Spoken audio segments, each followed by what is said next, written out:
Hindi lamang simpleng tanawin ang dapit hapon sa baryo namin, ang baryo ng San Roque.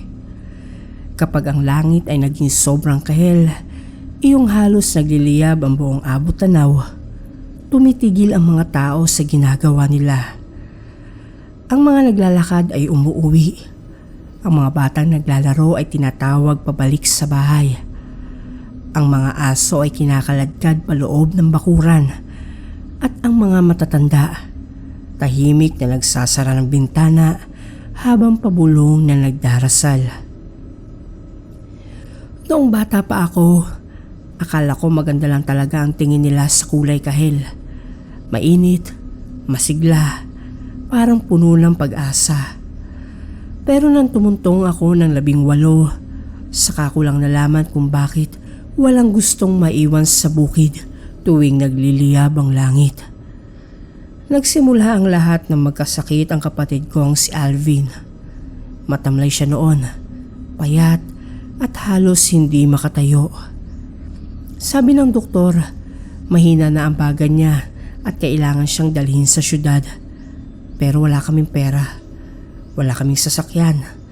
At sa baryong iyon, kapag wala ka nang mapuntahan, sa matatanda ka hihingi ng sagot.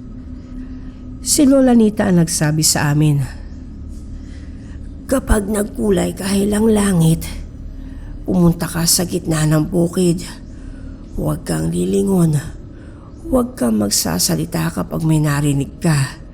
At humiling ka bago lumubog ang araw." Mahinang sabi niya. Hindi ako naniwala agad. Pero nang makita kong halos hindi na makahinga si Alvin, ginawa ko rin. Nang gabing iyon, sobrang tindi ng kahel ng langit. Parang may apoy sa ulap. Parang may kung anong buhay na nakatingin mula sa itaas. Dumaan ako sa palayan hanggang makarating sa pinakagitna, kung saan wala ng bahay, wala ng puno, at puro hangin na lang ang naririnig. Lumuhod ako at humiling. Sana gumaling na ang kapatid ko. Tahimik ang paligid. Pagkatapos, may narinig akong mga yabag sa likod ko. Mabagal, papalapit. Naalala ko ang bili ni Lola Nita. Huwag lilingon. Anong kapalit? Bulong ng isang boses. Malamig ang pakiramdam ko noon kahit kulay apoy ang langit. Gusto kong tumakbo pero hindi ko magawa. Nanginig ang tuhod ko, ngunit bago pa ako makasagot, biglang humangin ng malakas at nawala ang mga yabag. Nagmamadali na akong tumayo noon at tumakbo para makauwi. Pag-uwi ko sa bahay, himala.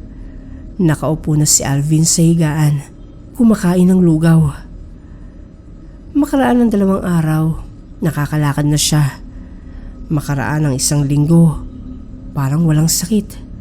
Naging masigla siya. Mas malakas pa kaysa dati. Sabi ni nanay, totoong milagro raw ang nangyari.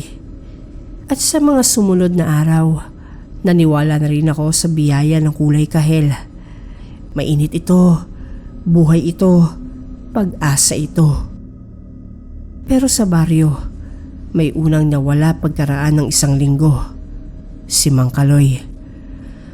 Mag-isa lang siyang nakatira sa dulo. Tahimik na matanda, bihirang lumabas. Isang umaga, bukas ang pinto niya. Nasa mesa ang kape niyang hindi naubos. Nandoon din ang tsinelas. Pero siya, wala. Walang bakas ng dugo, kalat, o anumang senyales ng pag-alis. Nawala na lang. Pagkaraan ng ilang araw, may isa na namang nawala. At isa pa. Unti-unti ko napansin ang koneksyon. Tuwing sobrang kahel ng langit sa dapit hapon, may mawawala kinabukasan. Gusto kong isipin na nagkataon lang, pero naging mahirap iyon paniwalaan nang magsimulang magbago si Alvin. Noong una, simpleng kakaiba lang. Gabi-gabi siyang gising kahit tulog na ang lahat. Tumatayo siya sa tapat ng bintana at nakatingin sa labas, sa direksyon ng bukid. Minsan, kahit ating gabi, nakangiti lang siya sa dilim. "Alvin, ano bang tinitignan mo?" Tanong ko minsan. Hindi siya lumingon, pero sumagot siya. "Parating na raw ulit." Nanlamig ako. "Sinong parating?" Ngumiti lang siya ng bahagya. "Yung tumulong sa akin."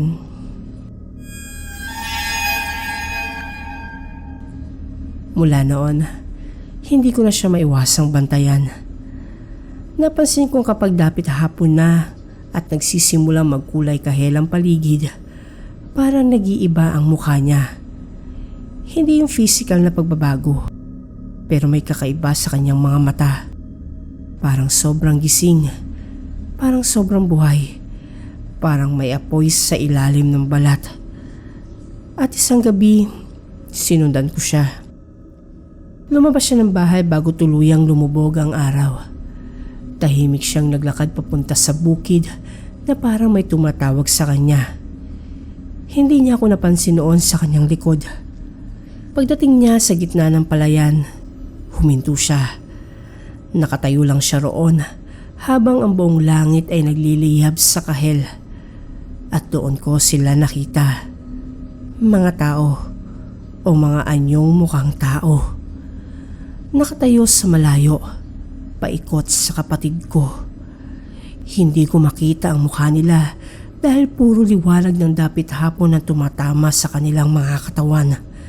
Pero alam kong hindi sila normal. Hindi sila gumagalaw na parang tao.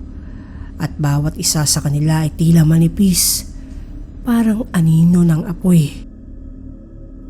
Marami na kaming kinuha. Bulong ng isa. "Huwag," sabi ko. Biglang napalingon si Alvin sa akin. Sa unang pagkakataon, parang hindi ko siya kilala. "Ate, bakit ka nandito?"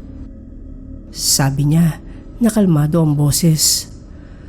Tumakbo ko palapit sa kanya at hinila ko siya paalis. Pero mabigat ang kanyang katawan. Hindi parang tao. Parang nakabaon sa lupa. "Ano ginawa nila sa'yo?" Umiiyak kong tanong. Ngumiti siya. "Wala silang ginawa. Binigyan lang nila ako ng hininga." "Anong kapalit?" Doon siya tumingin sa paligid, sa mga aninong kahel. Napaatras ako. Unti-unti kong naintindihan. Ang kahel na langit ay hindi simpleng tanda ng himala. Isa itong pintuan, at ang hiling na binibigkas sa gitna ng bukid ay hindi talaga dinidinig ng langit. May ibang nakikinig. Para may gumaling, may kailangang kunin. Para may mabigyan ng apoy ng buhay, may ibang kailangang patayin ang sarili nilang liwanag. Si Alvin, sa pagaling niya, ay naging tanda ng utang. At habang lumalakas siya, mas dumarami ang kukunin ng dapit hapon.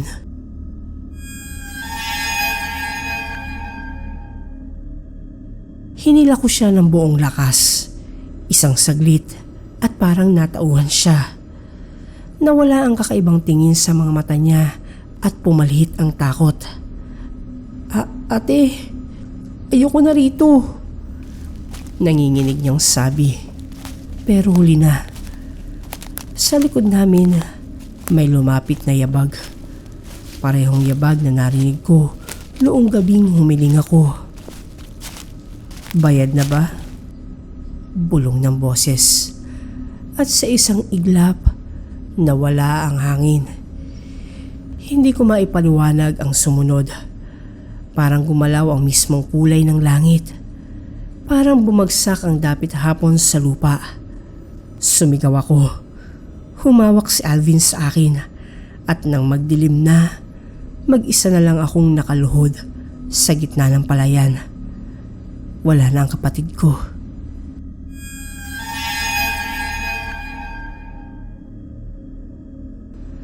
Pagbalik ko sa baryo, walang naniwala sa akin ng buo. Sabi ng iba, kinuha raw ng masasamang espiritu. Sabi naman ng iba, baka tumakas lang. Pero sa loob-loob ko, alam kong hindi iyon totoo. Makalipas ang ilang linggo, tumigil ang pagkawala ng mga tao. Bumalik sa normal ang baryo, pero hindi ang langit. Dahil isang buwan matapos mawala ng kapatid ko, nagpunta ako sa kalapitbayan para mamalengke. Pagsapit ng hapon, napansin kong unti-unting nagiging matingkad ang ulap. Kahel, hindi lang sa baryo namin, hindi lang sa bukid, kundi hanggang sa kabilang bundok, hanggang sa highway, hanggang sa abot tanaw. At sa gitna ng maraming tao sa palengke, may nakita akong lalaking nakatayo lang at nakatingin sa langit. Payat, tahimik, pamilyar. Si Alvin. Ngumiti siya sa akin. Pagkatapos, sabay-sabay tumingala ang mga tao sa kahel na kalangitan.